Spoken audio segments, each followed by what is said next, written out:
There is a number attached to you. You've probably never seen it.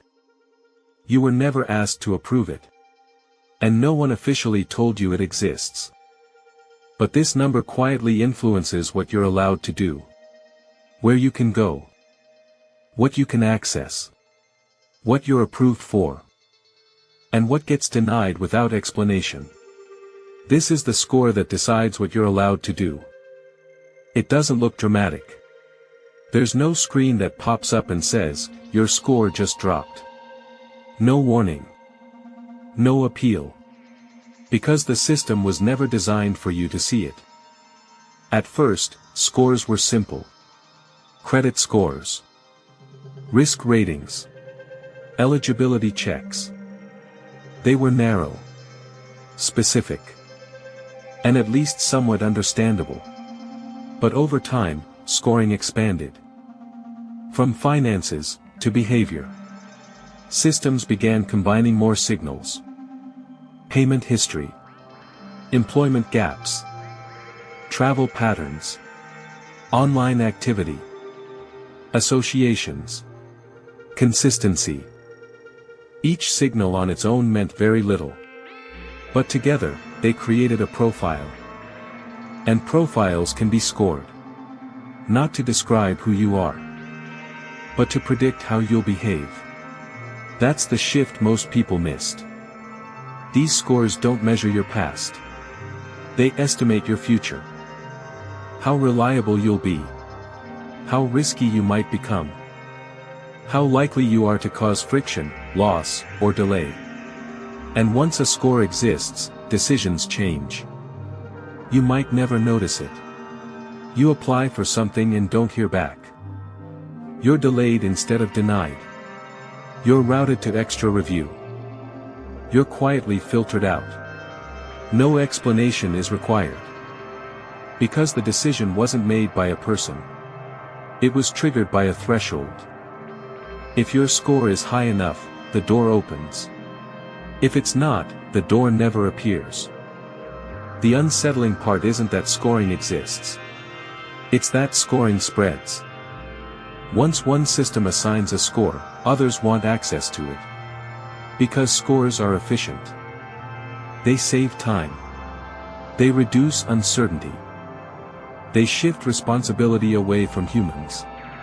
Instead of asking, "Why was this person rejected?" the answer becomes, "The score didn't qualify." No emotion. No context. No discussion. And the more systems rely on scores, the more power those numbers gain. Scores begin to follow you. Not as a single number, but as many. Financial risk scores. Trust scores. Compliance scores. Behavioral scores. Each one built from different data. Each one deciding a different outcome. And none of them fully visible. What makes this more disturbing is how scores are updated. They're not static.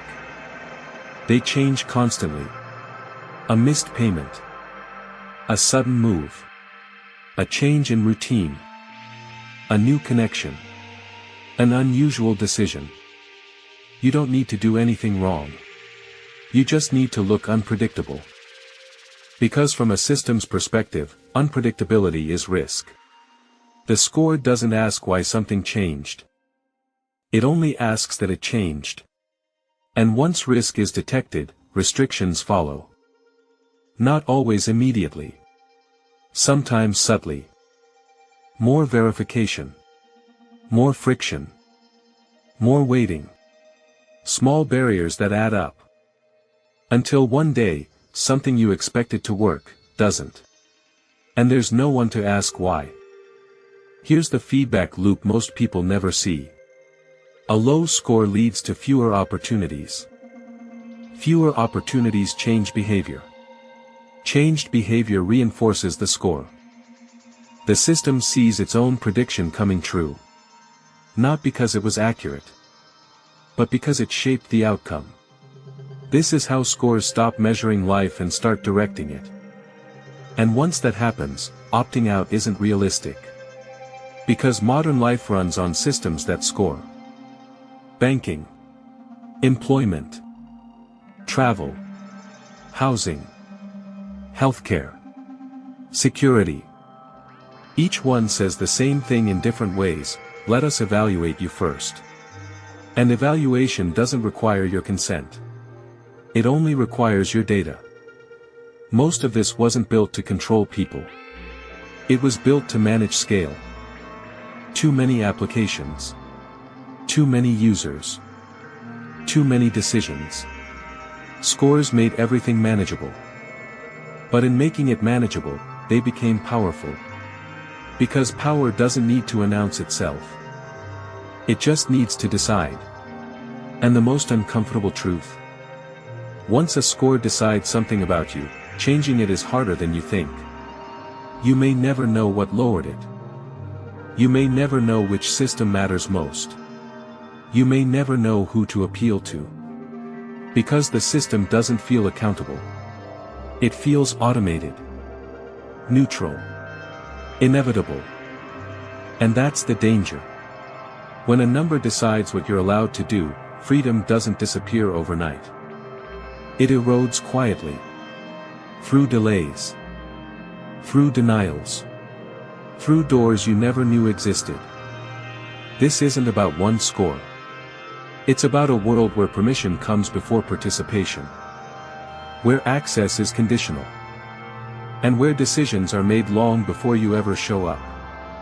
The question isn't whether you have a score. You do. The question is how many decisions it's already made for you. If you want the next American Hack File, subscribe. And tell me in the comments, do you think people should have the right to see and challenge the scores built on them? Or has scoring already become the price of living in a system-driven world?